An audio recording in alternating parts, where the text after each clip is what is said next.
Here's the thing. Brianne DeSellier, also an attorney out of Miami. The husband said on camera, and I saw this seconds ago, he came home at 5:30, 5:45. She said she had to run errands. He said, before I knew it, I was watching the kids. It was 9:30. Then I started to wonder, where is she? I called her, couldn't get to her. I called her friends. And I don't even know if he mentioned calling her, but he said he called her friends. Nobody had seen her.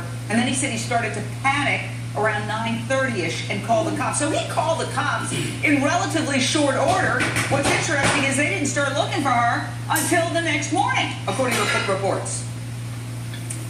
That is interesting. I saw that, and it was very puzzling. And I think that 4 hours in the scheme of things, you don't go into immediate panic mode. So I think that that's probably pretty normal in terms of the husband. And kind of one thing I think might be worth going back on, this bankruptcy that was in 2011, I don't think that it's irrelevant. I don't think that it's something that we should totally disregard.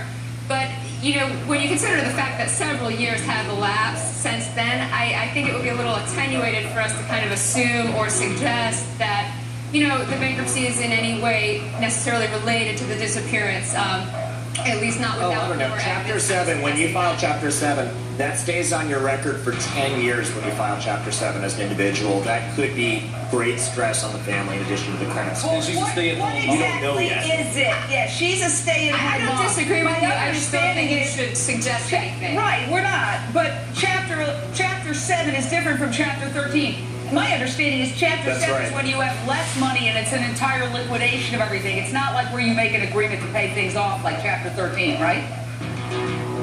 Yeah, you liquidate. It's like a financial reset button. All right, a financial reset button. Now, on the other side of the break, we hope to go to the news conference. I'm also going to tell you something that just came in.